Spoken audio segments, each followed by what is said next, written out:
you.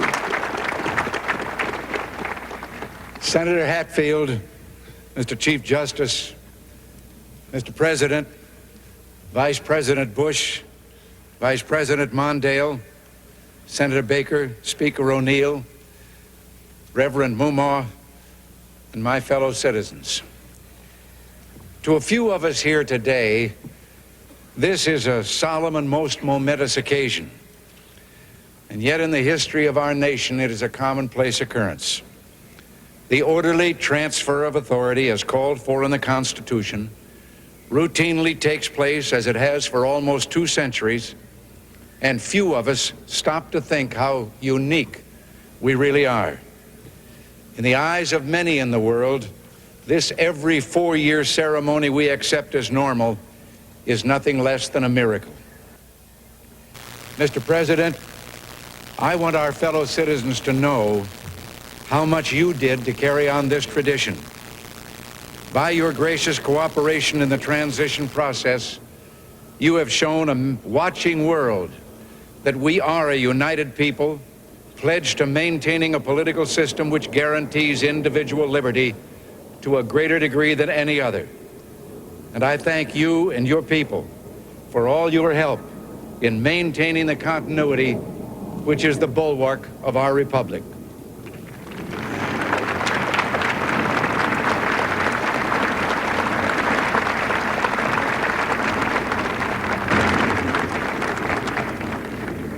The business of our nation goes forward.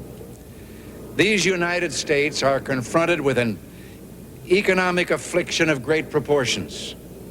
We suffer from the longest and one of the worst sustained inflations in our national history. It distorts our economic decisions, penalizes thrift, and crushes the struggling young and the fixed-income elderly alike. It threatens to shatter the lives of millions of our people.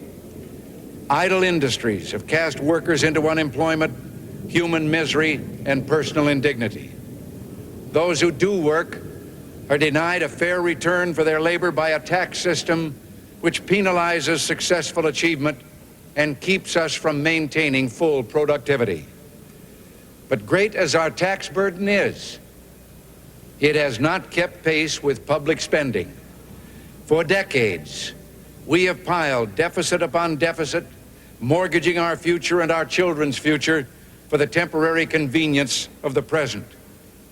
To continue this long trend is to guarantee tremendous social, cultural, political, and economic upheavals.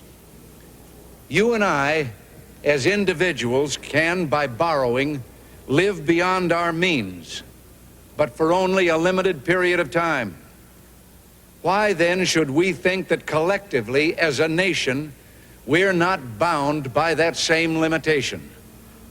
We must act today in order to preserve tomorrow. And let there be no misunderstanding.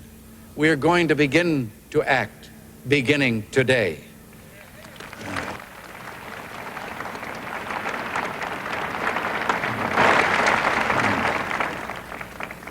The economic ills we suffer have come upon us over several decades. They will not go away in days, weeks, or months, but they will go away. They will go away because we, as Americans, have the capacity now, as we've had in the past, to do whatever needs to be done to preserve this last and greatest bastion of freedom.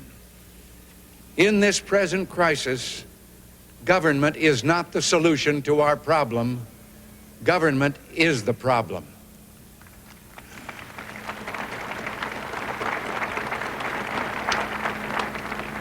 From time to time, we've been tempted to believe that society has become too complex to be managed by self-rule, that government by an elite group is superior to government for, by, and of the people. Well, if no one among us is capable of governing himself, then who among us has the capacity to govern someone else? All of us together, in and out of government, must bear the burden. The solutions we seek must be equitable, with no one group singled out to pay a higher price. We hear much of special interest groups. Well, our concern must be for a special interest group that has been too long neglected. It knows no sectional boundaries or ethnic and racial divisions, and it crosses political party lines. It is made up of men and women who raise our food, patrol our streets, man our mines and factories, teach our children, keep our homes, and heal us when we're sick. Professionals, industrialists, shopkeepers, clerks, cabbies, and truck drivers. They are, in short, we the people. This breed called Americans. Well, this administration's objective will be a healthy, vigorous, growing economy that provides equal opportunities for all Americans with no barriers born of bigotry or discrimination. Putting America back to work means putting all Americans back to work. Ending inflation means freeing all Americans from the terror of runaway living costs. All must share in the productive work of this new beginning, and all must share in the bounty of a revived economy. With the idealism and fair play which are the core of our system and our strength, we can have a strong and prosperous America at peace with itself and the world. So as we begin, let us take inventory. We are a nation that has a government, not the other way around. And this makes us special among the nations of the earth. Our government has no power except that granted it by the people. It is time to check and reverse the growth of government, which shows signs of having grown beyond the consent of the governed. It is my intention to curb the size and influence of the federal establishment and to demand recognition of the distinction between the powers granted to the federal government and those reserved to the states or to the people.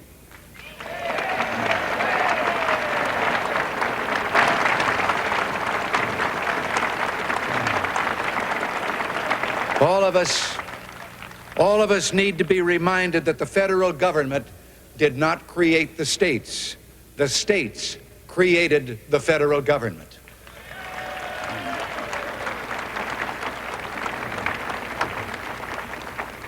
Now, so there will be no misunderstanding, it's not my intention to do away with government.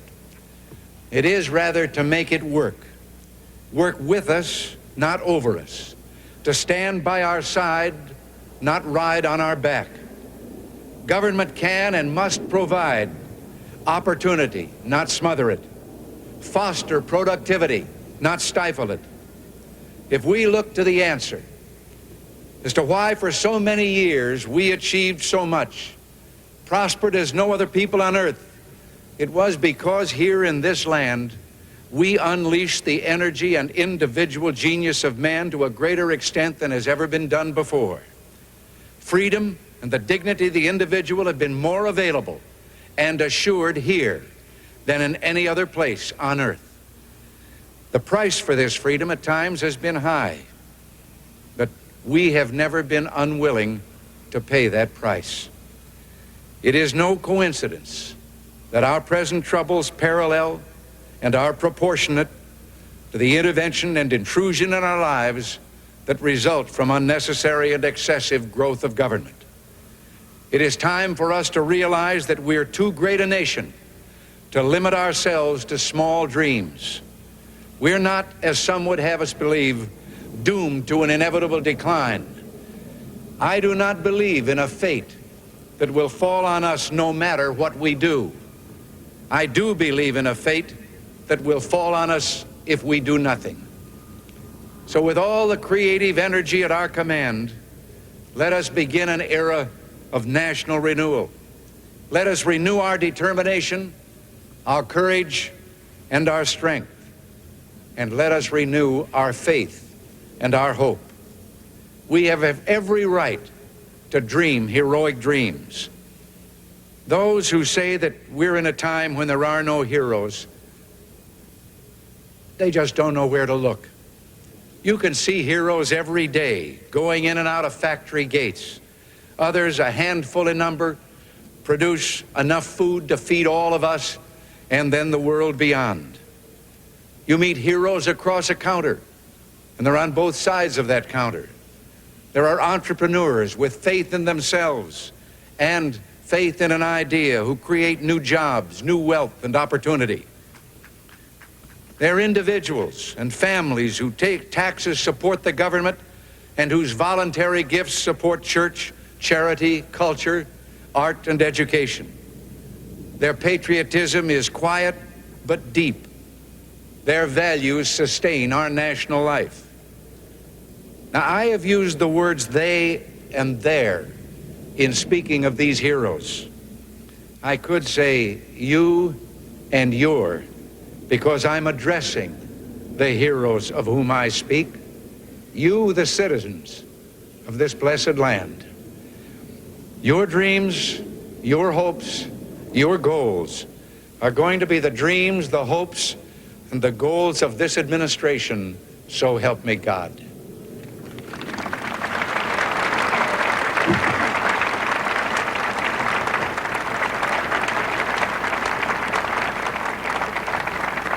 We shall reflect the compassion that is so much a part of your makeup. How can we love our country and not love our countrymen? And loving them, reach out a hand when they fall, heal them when they're sick, and provide opportunity to make them self-sufficient so they will be equal in fact and not just in theory. Can we solve the problems confronting us? Well, the answer is an unequivocal and emphatic yes.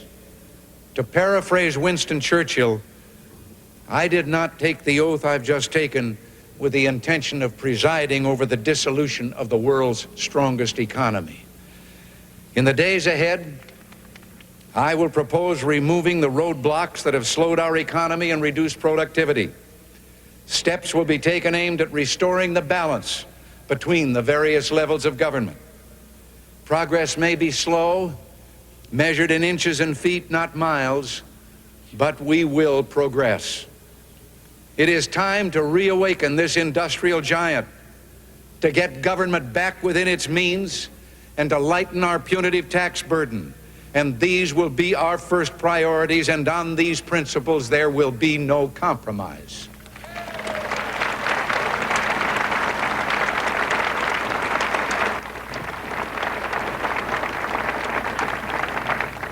On the eve of our struggle for independence, a man who might have been one of the greatest among the founding fathers, Dr. Joseph Warren, president of the Massachusetts Congress, said to his fellow Americans, "Our country is in danger, but not to be despaired of. On you depend the fortunes of America. You are to decide the important question upon which rests the happiness and the liberty of millions yet unborn. Act worthy of yourselves." Well, I believe we, the Americans of today, are ready to act worthy of ourselves, ready to do what must be done to ensure happiness and liberty for ourselves, our children, and our children's children. And as we renew ourselves here in our own land, we will be seen as having greater strength throughout the world. We will again be the exemplar of freedom and a beacon of hope for those who do not now have freedom. To those neighbors and allies who share our freedom, we will strengthen our historic ties and assure them of our support and firm commitment. We will match loyalty with loyalty. We will strive for mutually beneficial relations. We will not use our friendship to impose on their sovereignty, for our own sovereignty is not for sale.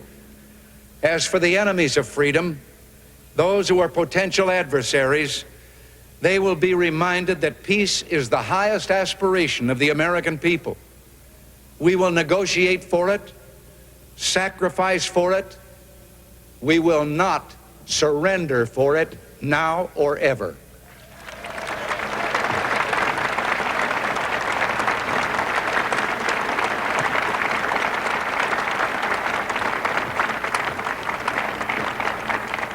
Our forbearance should never be misunderstood. Our reluctance for conflict should not be misjudged as a failure of will. When action is required to preserve our national security, we will act. We will maintain sufficient strength to prevail if need be, knowing that if we do so, we have the best chance of never having to use that strength. Above all, we must realize that no arsenal or no weapon in the arsenals of the world is so formidable as the will and moral courage of free men and women. It is a weapon our adversaries in today's world do not have. It is a weapon that we as Americans do have. Let that be understood by those who practice terrorism and prey upon their neighbors. I'm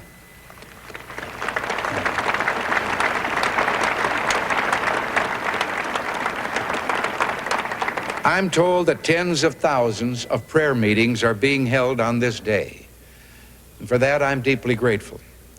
We are a nation under God, and I believe God intended for us to be free.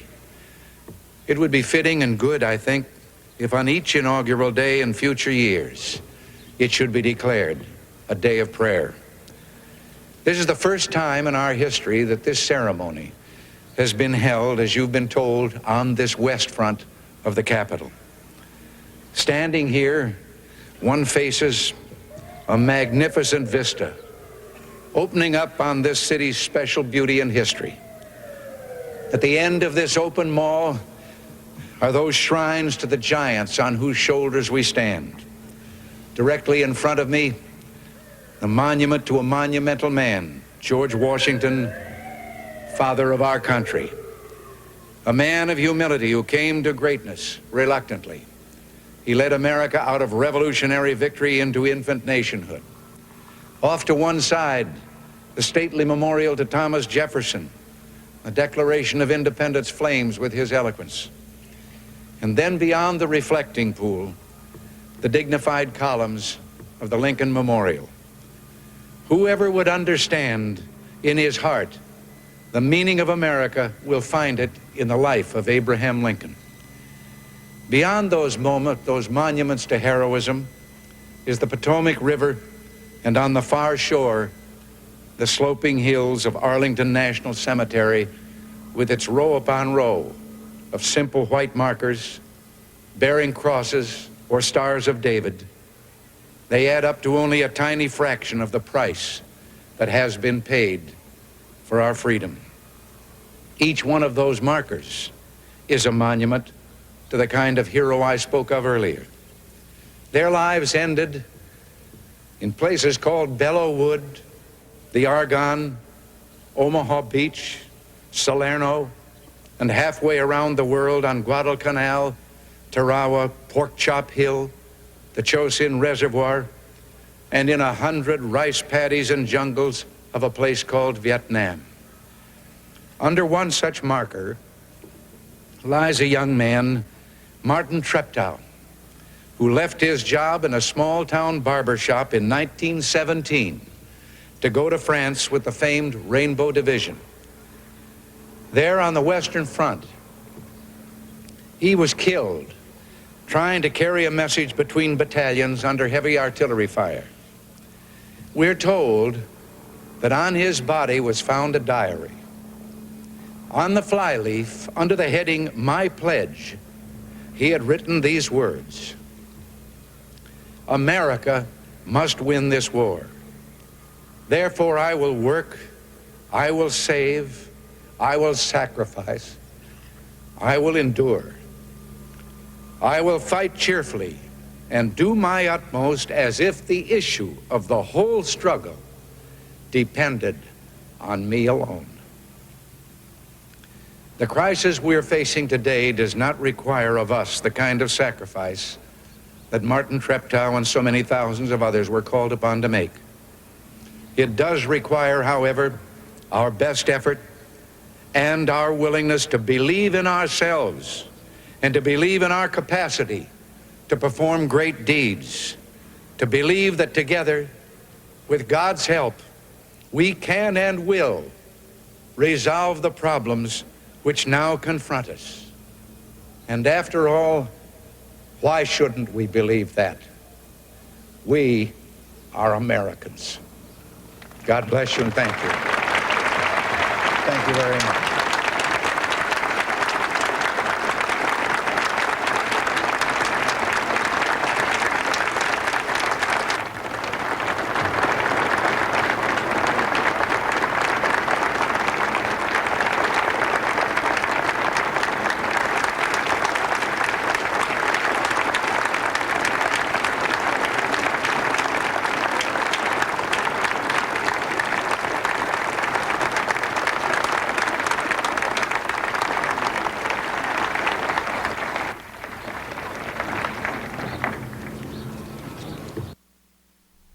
That was Ronald Reagan's first inaugural speech from 1981. On your screen, a live picture of the United States Capitol with the flag